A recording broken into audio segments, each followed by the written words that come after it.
Il y a eu la loi du 5 novembre 82, c'était une ordonnance loi, qui modifiait et complétait l'ordonnance loi du 2 avril 81 et qui constitue le texte de base qui a consacré la libéralisation de l'exploitation artisanale du diamant.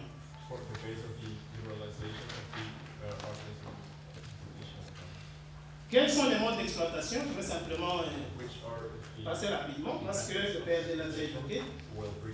Nous avons, nous, classé l'exploitation en deux principaux modes. Nous avons pris l'exploitation semi-artisanale ou semi-industrielle ensemble avec l'exploitation artisanale.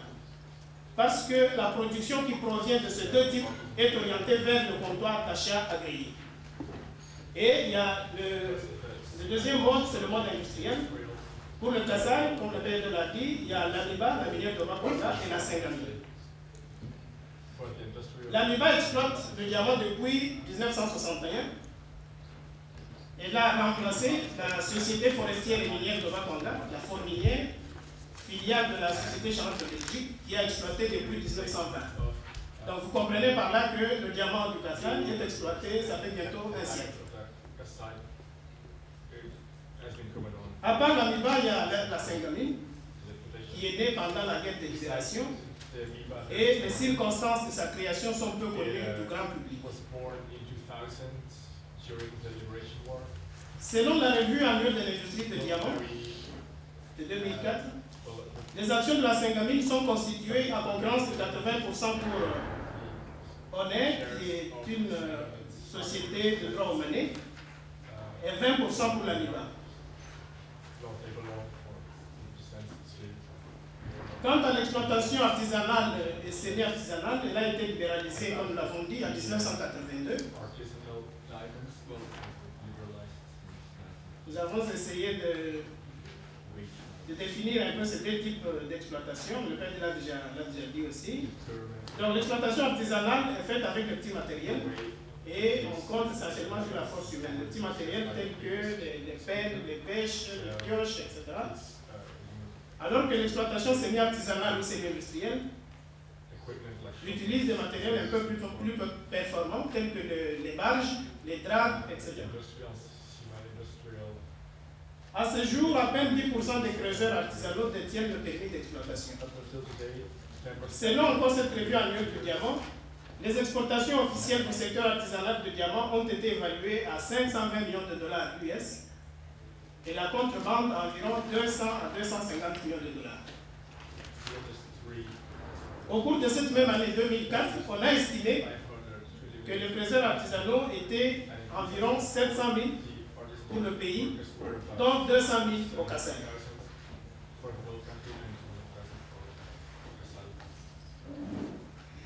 Dans ce secteur, je parlais de la production et de la commercialisation, dans ce secteur, la contrebande est monnaie courante et elle trône en maître.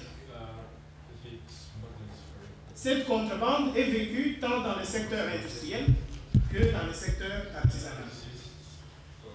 Les statistiques qui sont officiellement déclarées, généralement, elles sont inférieures aux statistiques réelles. Selon la même source et les témoignages tirés du vécu quotidien, il sévit un niveau très élevé de corruption dans ce secteur. Et on note un secret qui entoure le commerce de diamants. Mais quelle est la contribution du diamant au développement durable de la population? Le diamant n'a pas d'impact visible sur la vie de la population. En tant que société civile, nous pouvons nous poser cette question. Quelle est la véritable contribution du diamant dans la réduction de la pauvreté? À cette question, nous dirons simplement que le Kassai oriental est un scandale social. C'est-à-dire que le Kassai, il a de grandes richesses, enviées, mais la population qui habite cette province est extrêmement pauvre. Depuis la libéralisation de l'exploitation artisanale du diamant, on a connu cet fléau. Plusieurs enfants ont abandonné le chemin de l'école, les activités agricoles sont en régression, le coût de vie est très élevé, il y a la propagation des maladies sexuellement transmissibles, les VIH-Sida, etc. Selon la dernière monographie de la province, environ 80% de la population de la province province du Kasaï vit en dessous du seuil de la pauvreté avec moins d'$1 par jour et par habitant. C'est dire que les retombées sociales positives des entreprises extractives sur l'environnement même immédiat sont quasi nulles. À ce jour, on compte plus de 150 têtes de ravins et effondrements avec des quartiers en voie de disparition dans la ville de Mbushima. La ville n'a ni eau ni électricité. Le père Edel l'a dit aussi également. La ville n'a pas de canalisation. Pour les routes, n'en parlons même pas parce que ça n'existe pas. Ce qu'on a, bon, ça ressemble aux routes pratiquement.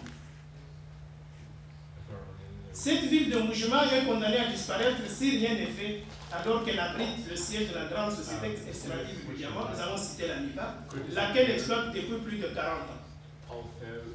Et n'oubliez pas que j'ai dit que le diamant du Kasaï est exploité, ça va faire bientôt un siècle, parce que la MIPA a remplacé la forme minière. Le tissu socio-économique est totalement délabré. La situation sociale est explosive. Il y a des maigres salaires, ça c'est même pour tout le pays. Le chômage est généralisé, la corruption, la misère, etc. Mais à qui profitent les richesses tirées du diamant? Si la population doit rester aussi pauvre que ça. Nous avons dit que la province compte plus de 7 millions d'habitants, dont environ 200 000 creuseurs. Ce sont des estimations. Ces creuseurs ne connaissent pas la valeur réelle du diamant. Ils le vendent à n'importe quel prix que peuvent imposer les acheteurs ou des comptoirs singuliers. Il arrive souvent qu'on remarque des grands écarts entre le prix de vente du creuseur et celui des négociants ou des comptoirs singuliers. Cet écart peut aller jusqu'à 10 fois plus. Qu'est-ce qu'il y a eu avec la nouvelle loi de 2002 qui a consacré le code minier? Avec la loi de 2002 portant code minier, les négociants nationaux sont mis sur les mêmes pieds d'égalité que les expatriés, notamment dans la création des comptoirs.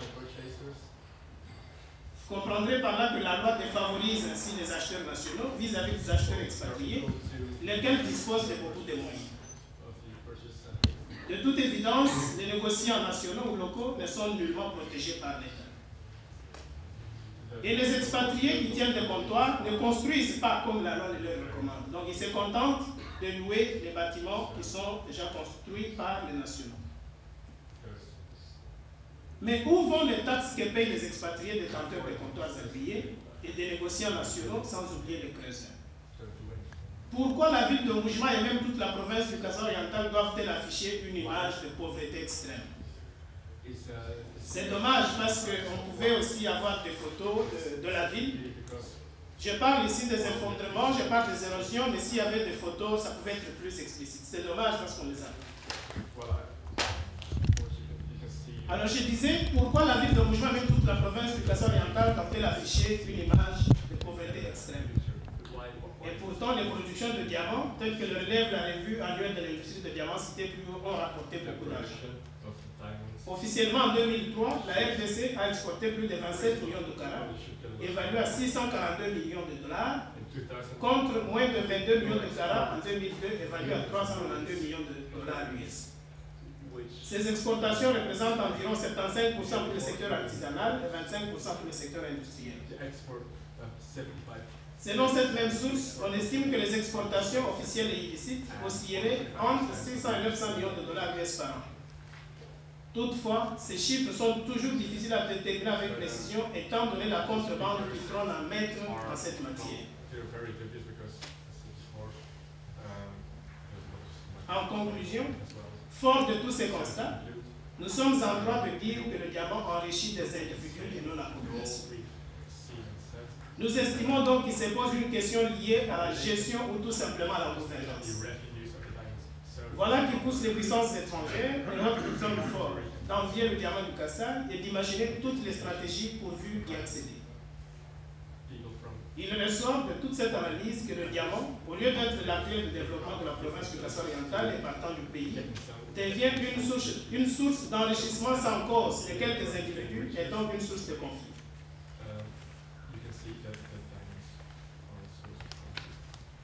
Mais pour que ce diamant contribue effectivement au développement durable de la province, nous recommandons au gouvernement congolais de s'investir effectivement dans l'initiative pour la transparence des industries extractives, de mettre en place un cadre de concertation entre la division provinciale des mines, le conseil provincial de diamantaires et autres organisations de creuseurs. Supprimer le système de sauf-conduit pour l'accès dans la province des investisseurs et des délégués des ONG étrangères. Créer un fonds d'appui à l'exploitation artisanale et de soutien aux petits projets communautaires. Créer l'industrie de taille de diamant. Créer des mécanismes d'encadrement pour encourager les exploitants de diamants à investir dans la province. Protéger les acheteurs nationaux en ne se mettant pas aux mêmes conditions que les expatriés, notamment dans l'agrément de comptoir d'achat. À la province, de déclarer officiellement les revenus reçus en rétrocession et leur utilisation et se soumettre aux audits. D'investir ces revenus dans le développement durable de la province, aux exploitants artisanaux, investir les revenus de diamants dans la province, se regrouper en coopératives ou autres associations de développement pour contribuer effectivement au développement de leur milieu et à l'amélioration de leur mieux-être, se consolider dans des actions à caractère communautaire. À la MIBA, s'engager effectivement dans l'initiative pour la transparence des industries extractives. Respecter les responsabilités sociales des entreprises, notamment dans la protection de l'environnement et le développement durable dans la province d'exploitation. Aux ONGD locales, appuyer les creuseurs à s'organiser en des structures plus solides, telles que les coopératives, autres associations de développement, pour qu'ils arrivent à mieux produire et mieux vendre. Sensibiliser les diamantaires, creuseurs et négociants à investir l'argent du diamant dans les projets de développement, notamment l'agriculture, l'élevage, les petites industries, etc. Organiser des sessions de formation pour apprendre aux creuseurs à organiser la valeur du diamant, les méthodes de gestion, etc. Faire le lobbying afin que l'État et la MIBA veillent au respect des responsabilités sociales des entreprises. Aux ONG internationales, appuyer les ONG locales dans leurs efforts d'encadrement des creuseurs, faire le lobbying au niveau international pour sensibiliser l'opinion sur la situation de la province du Kassai-Oriental, et à la communauté internationale de faire pression sur le gouvernement congolais et à la MIBA à respecter les principes de l'initiative pour la transparence des industries extractives. Je vous remercie.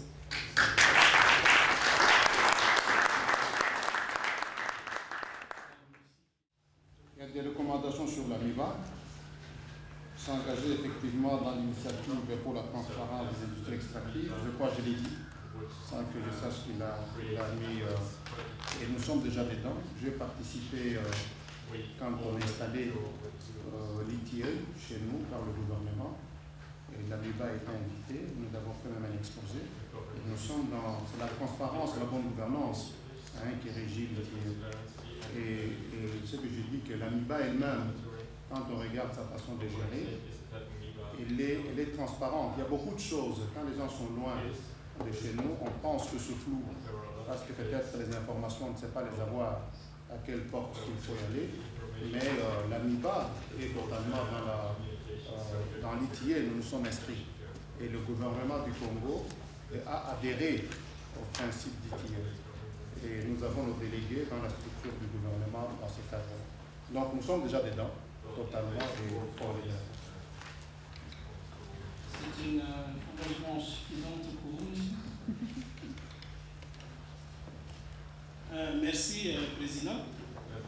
Je pense que le processus ITIE a des parties contractantes ou des parties qui doivent siéger dans ce processus.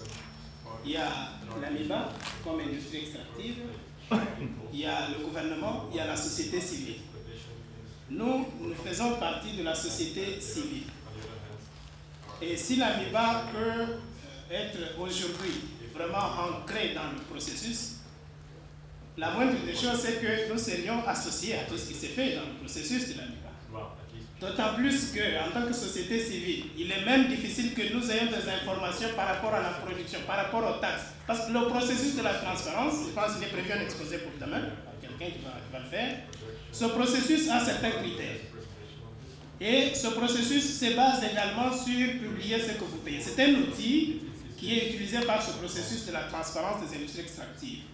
Donc, en tant que société civile, nous sommes en droit de savoir quelles sont les taxes, à quelle concurrence, à quelle hauteur, quelles sont les taxes que la MIBA paye à l'État et qu'est-ce que l'État fait de ces taxes. À ce jour, nous n'avons aucune information en tant que société civile. Comment pouvons-nous dire que la MIBA est sérieusement ancrée dans le processus? Peut-être que c'est un début, on attend, parce que le décret lui-même, qui doit consacrer le processus de manière définitive, n'est pas encore sorti.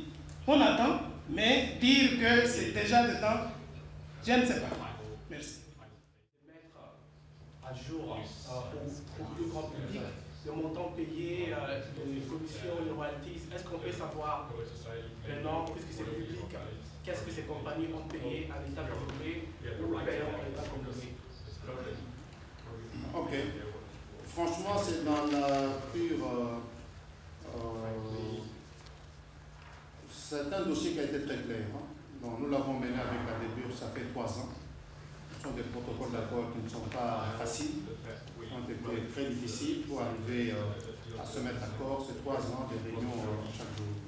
Quand nous avons terminé à notre niveau de nos idées et des discussions qu'on a eues avec la DBUR, avec la DJI, BHP Stancourt, la première chose, nous sommes allés avec les dossiers au ministère de tutelle. Vous savez, il y a le ministère du portefeuille, le ministère de mines. Ces dossiers ont été déposés au ministère, ils l'ont regardé, nous avons discuté avec eux ensemble. Après le ministère de mines et du portefeuille, nous sommes partis à l'ECOFIN. L'ECOFIN, c'est une partie dans la gestion chez nous, au pays. Nous avons aujourd'hui une formule où vous avez un président de la République avec, pendant cette transition, avec 4 vice-présidents. Un des vice-présidents s'appelle son Excellence M. Mbemba, il est vice-président de l'ECOFIN. L'ECOFIN, c'est ce qui concerne l'économie et les finances. Alors il a tout un ministère qui gère directement. Donc on doit passer à l'ECOFIN où nous avons les mines, les portefeuilles, il y a les finances, ainsi de suite. Nous avons présenté ces dossiers là-bas. Et pendant 2 heures devant tous les ministres, devant le vice-président, pour que tout le monde comprenne, pour qu'on parle le même langage. J'ai dû expliquer pendant 2 heures. Et je suis revenu une semaine après pour présenter la partie économique qui restait, faire des simulations, parce qu'il faut que le dossier soit bien structuré. Et il a été accepté. Nous sommes aujourd'hui au pays dans cette transition avec différentes composantes. C'est comme on l'a dit, nous avons des guerres et tout ça, où les gens se contrôlent, se surveillent. C'est comme ça que c'est passé à l'ECOFIN. Et l'ECOFIN a adhéré totalement à ces projets. Et l'ECOFIN a pris ces dossiers par le vice-président et l'a amené au gouvernement. On a distribué à chaque ministre les documents 3 semaines avant, jusqu'au jour où, au Conseil des ministres, j'ai été là moi-même, j'ai expliqué tout, les contenus, donc dans une clairvoyance totale sur ce dossier. Donc, actuellement, le montant, c'est qu'il y a le protocole d'accord, il est connu de tout, et la signature, elle s'est faite de tout le monde dessus, à la télévision. Moi-même, j'ai fait des exposés à l'université chez nous. Peut-être quand je vais revenir, je vais les faire au Parlement avec les sénateurs pour dire que c'est clair ce qui est fait, avec toutes ces simulations. Ça concerne quoi? Parce que peut-être le Congo est riche, mais il est riche potentiellement. Il faut découvrir les gisements qui sont là. La première opération, je suis passé très vite dans mon exposé. Il faut commencer par l'exploration. Vous avez des zones, il faut les explorer. Trouver les anomalies géologiques, descendre, faire des sondages. Et je vous ai dit que le diamant à Kigali, sur 1000 kilomètres, il y en a que 15 ou 2% qui sont payables. Donc il faut faire ce travail là-bas. Et enfin, arriver à définir le gisement. Ce que nous avons fait avec Rodus, avec nos partenaires, nous avons défini toute la structure de la société que nous mettons ensemble. Elle est définie. Et il y a un petit montant d'argent qui est payé à la MIBA, qui n'est pas énorme.